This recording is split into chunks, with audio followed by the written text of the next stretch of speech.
Welcome to the Driver's Line. I'm Greg. And I'm Jordan. And today, we've got another conversation for you.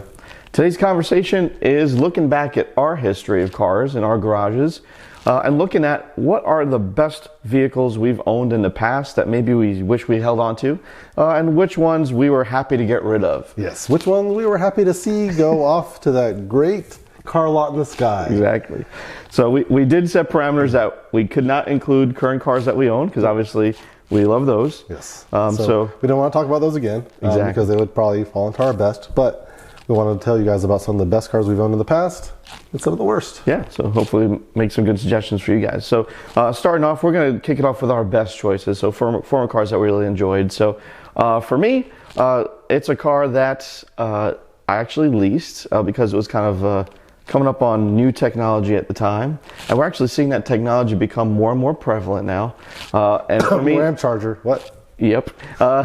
So for me, it was the 2013 Chevy Volt that I leased for 3 years, which definitely does not play into my current stable of vehicles because none of them are particularly fuel efficient. But oh, come on, that regular gets single-digit miles per gallon. I mean, I guess the GTI could be good if I'm not driving it aggressively, so never. But you know, at the time, we were looking for something that was fuel efficient, and I had a pretty short commute. So I thought it was really cool when it came out. I thought the engineering behind it was pretty awesome because no one was doing anything like that at the time. Later on, Toyota would come out with a Toyota Prius Prime, and it still wasn't as good as the Volt, in my opinion. But I rarely used gas in that thing, ever. But it was really nice to be able to plug it in on a standard outlet. The battery was small enough that I was able to do that without buying any expensive superchargers like Tesla needs. But at the same time, living in North Carolina, you know, the charging infrastructure is not ready for electric vehicle. I'm not sure it still is. Yeah, but that's the beauty of the Volt because you got the onboard generator. Exactly. I mean, when you run out of juice, it just starts making a little bit more. Yeah. So the packaging is certainly not for everybody, but I mean, it was super reliable. Never let me down. Never had a check engine light or anything like that because I rarely ran the engine. So there's that. I mean, maintenance on it was minimal. I never had to give an oil change within that lease period, so that was pretty sweet.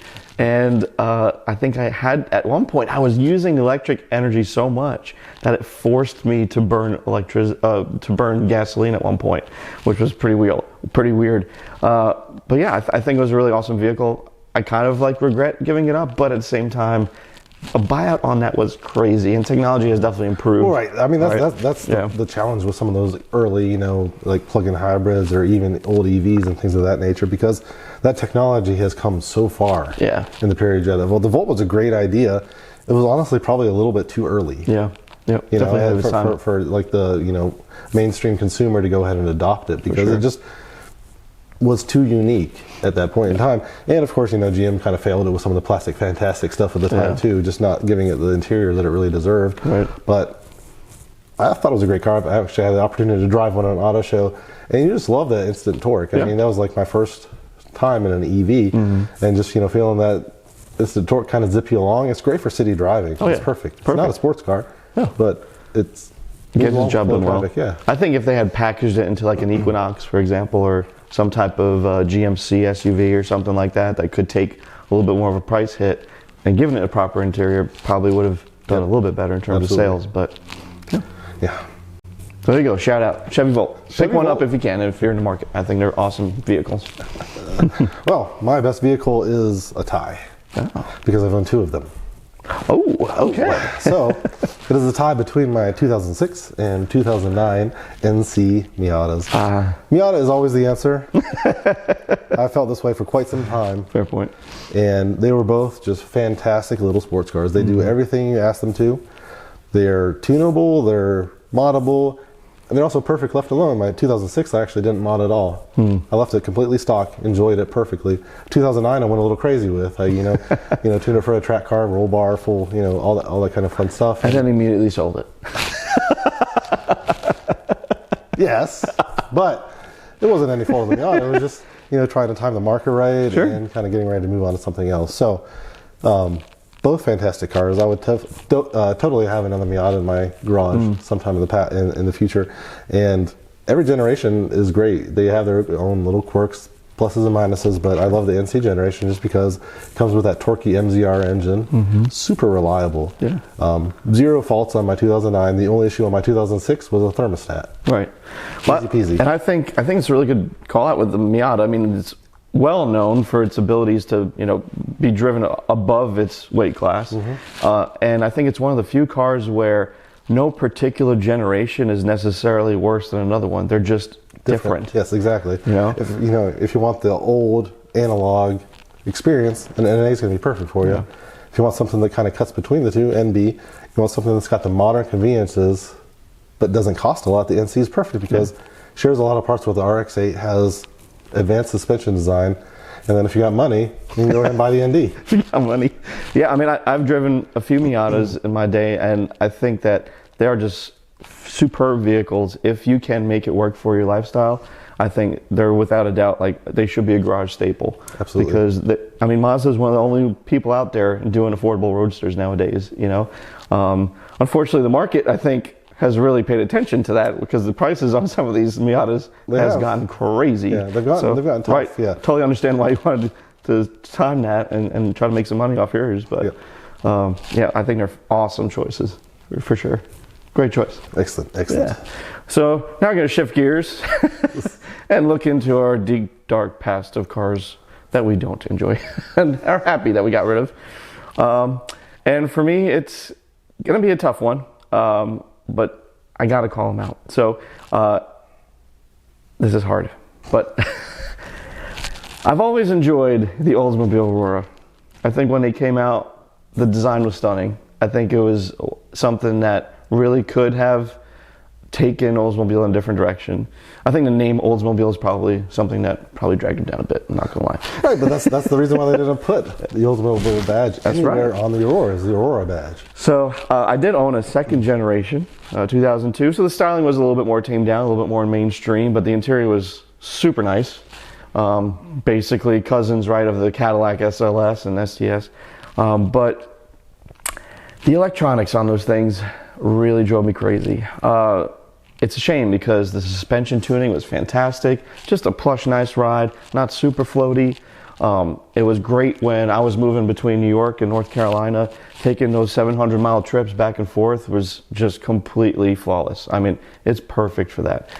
But every single thing that was electronic on that car that could go wrong went wrong. I mean, the thing was probably a lemon, honestly. Between seat heaters that don't work that cost $1,500 to replace.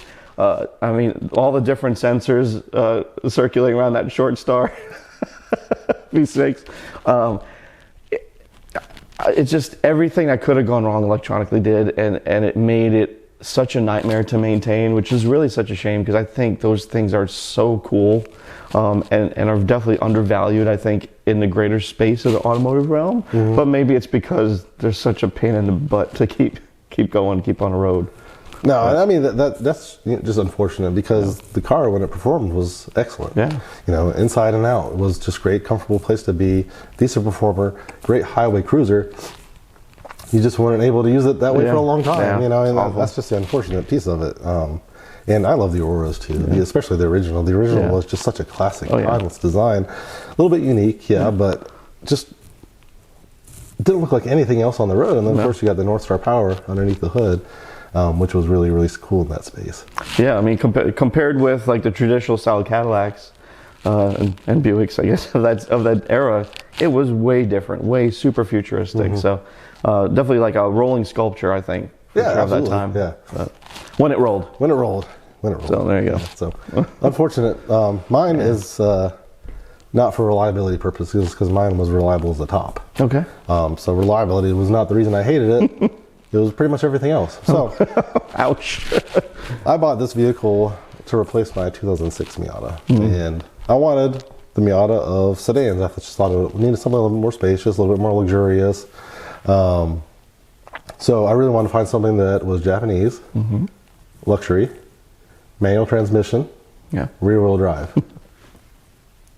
What is out there, right? Yeah, that's quite a list. Not that many choices. And so I went for the rarest of them all, which was the Lexus IS 250 with the manual. Yeah. Very few sold. Mm-hmm. And there's good reason for it. It's because they're terrible. And why is that?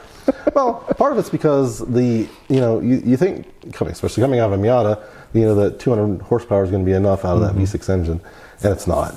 That engine is just an absolute dog. It's the 4GR from Toyota, which is really surprising because the 3GR is the 3.5 liter, makes great power, over 300 horsepower, everything you need. I had that in my second Lexus.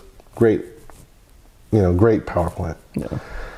The transmission was the Aisin built RA series, 6-speed manual. Yeah. It was in the Lexus IS. Guess what else it was in? Fairly certain is in a pickup truck. The Taco. And it felt like a pickup truck transmission. It was just not good. Yeah. They had a special variant for the IS, but it did not feel different than a pickup truck transmission. So you're like, Greg, did you not test drive this thing? I did. I was an idiot. I bought it anyways. But you bought it anyway. I bought it anyway. And you can never engage the clutch smoothly. Yeah. Just shifting through the gears was not good. Dynamically, it was heavy, and you felt it. So it just wanted to push through every turn. Gotcha. There was no rotation in it for a rear-wheel drive car. Oh. It was just the most frustrating thing. One time, I took my parents up to Pennsylvania, so we're driving through West Virginia. Hilly passes and things like this. Sure. We're not huge people. Yeah. We're not small either. So you're probably like 500, 550 pounds worth of people in the car. I had to keep downshifting. I couldn't even hold sixth gear going up hills. Woo! That's how rough. bad it was. That's rough. Yeah, that is for a modern day vehicle. Yeah, that's pretty crazy. Yeah, and it's a shame too. Like coming out of the previous generation, which was so like sports oriented. I've always kind of wanted like a sport cross. Honestly, like those are so cool. Yeah, like it's such a difference to hear that like coming out of the previous generation, which was so well known for being such a driver's car. You'd think like even if it had a standard V6 with a manual, it should be fun to drive. It should be, and it wasn't. Yeah. That's just a shame. That's the unfortunate part. They really made it like an economy car. Yeah. Despite it looking premium, and mine had the F Sport package, which for people who don't know, that means fake sport in Lexus. Fake sports. So it looked good. It looked great. I mean, the thing all was show, awesome. no go. Yeah, all show, no go. Gotcha. That thing was 100% a poser.